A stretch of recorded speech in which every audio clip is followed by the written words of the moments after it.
अस्सलाम वालेकुम स्टूडेंट्स।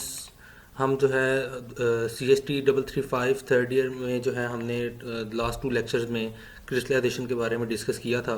और आज भी जो है हम क्रिस्टलाइजेशन के बारे में ही पढ़ेंगे, चूँकि आपका चैप्टर नंबर 1 भी यही है। तो इसको डिस्कस हमने जो बेसिकली लास्ट 2 लेक्चर्स में डिस्कस किया था, उसमें हमने इसकी डेफिनेशंस और इसकी बेसिक और इंडस्ट्रियल यूज डिस्कस किया था। ठीक है जी। तो आज जो है हम इसके डिफरेंट जो क्रिस्टलाइजेशन के को इम्प्लीमेंट करवाने के लिए, उसको प्रोसीड करवाने के लिए जो इक्विपमेंट यूज़ होते हैं, उसको हम डिस्कस करेंगे। उसकी जो कोर्स आउटलाइन है, बेसिकली इस जो टॉपिक की रिपोर्ट की आउटलाइंस हैं वो ये हैं कि crystallisation, definitions and industrial importance उसकी क्या है, ये मैं आपको बता चुका हूँ कि इसकी डेफिनेशन क्या है और इंडस्ट्रियल इंपॉर्टेंस क्या है। ठीक है जी।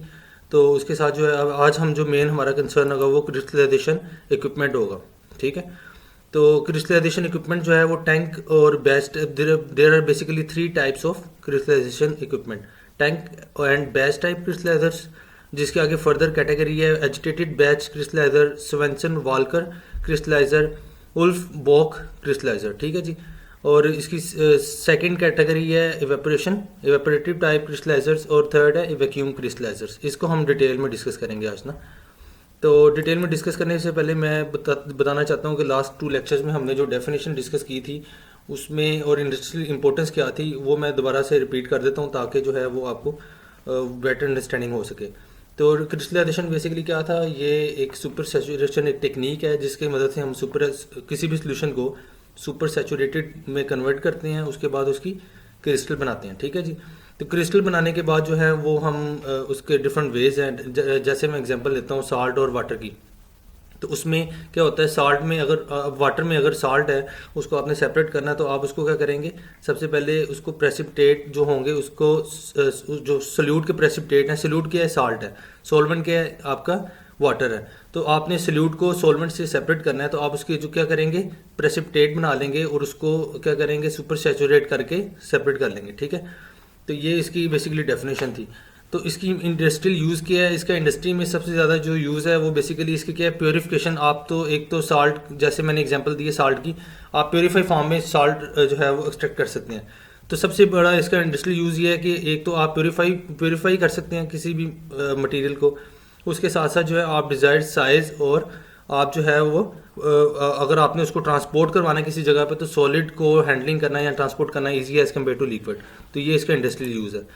तो क्रिस्टलाइजेशन इक्विपमेंट जो हमारा आज का मेन टॉपिक है, वो हम डिस्कस करेंगे कि कौन कौन से ऐसे क्रिस्टलाइजेशन इक्विपमेंट हैं जो हम यूज़ कर सकते हैं और वो किस किस चीज़ों पर डिपेंड करते हैं।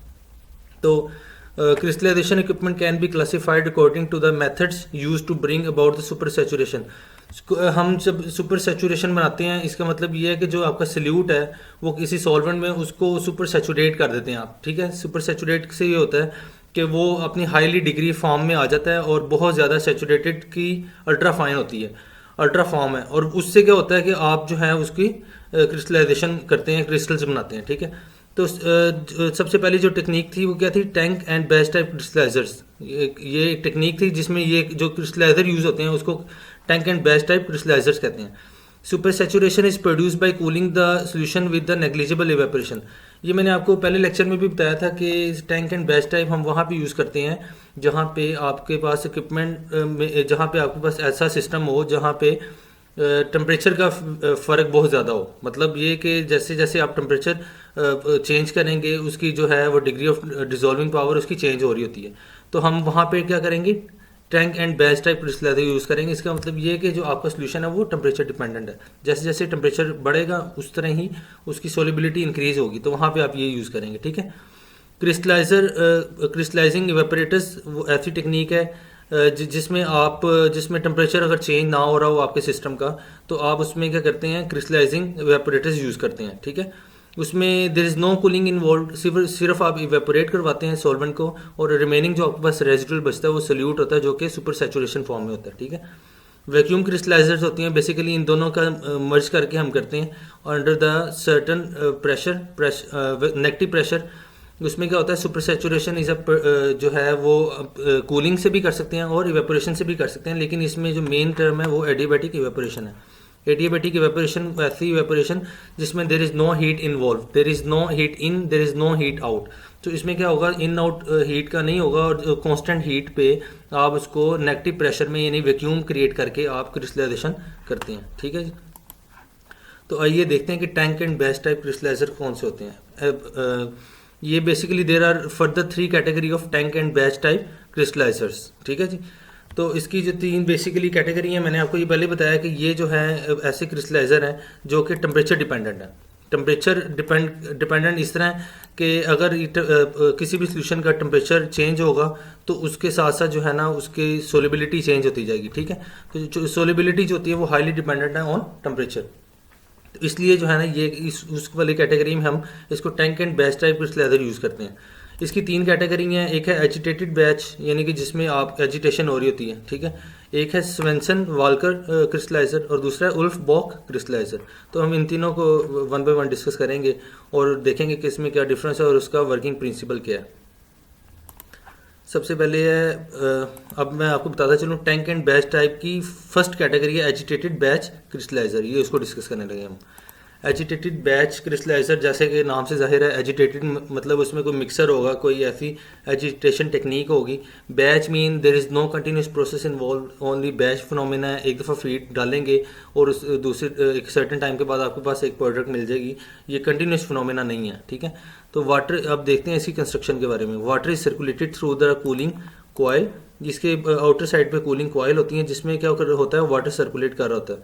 Solution is agitated by the propeller mounted on the central shaft. ये जो आपका जो है वो सोल्यूशन है उसके अंदर क्या है, मिक्सर लगा होता है। जो मिक्सर लगा होता है वो क्या करता है, एजिटेट करता है और सोल्यूशन को जो है अच्छी तरह मिक्स करता है। और जो बाहर कॉयल है उसके अंदर क्या है, वाटर, कोल्ड वाटर सर्कुलेट कर रहा होता है। ठीक है।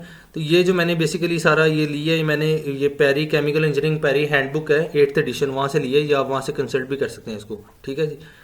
तो इसका फंक्शन क्या होता है, एजिटेटर जो अब सेंटर में एजिटेटर लगा हुआ है उसका फंक्शन क्या है। उसका फंक्शन ये है कि एक तो ये रेट ऑफ हीट ट्रांसफर बढ़ाता है। देखें अगर वो कंटिन्यूसली एजिटेशन कर रहा है तो वो क्या करेगा, हीट ट्रांसफर को भी इंक्रीज करेगा और साथ साथ टेम्परेचर को भी कंट्रोल करेगा।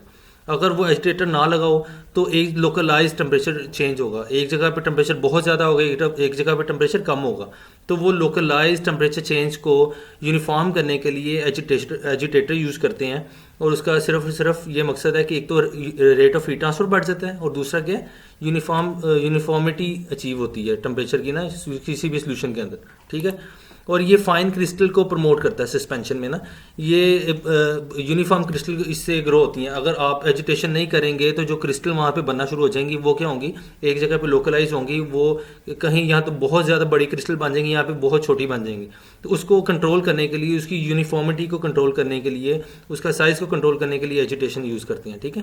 तो मैं दोबारा बताता चलूँ, एजिटेशन जो हम यूज़ करते हैं उसके बेसिकली 3 मकसद हैं।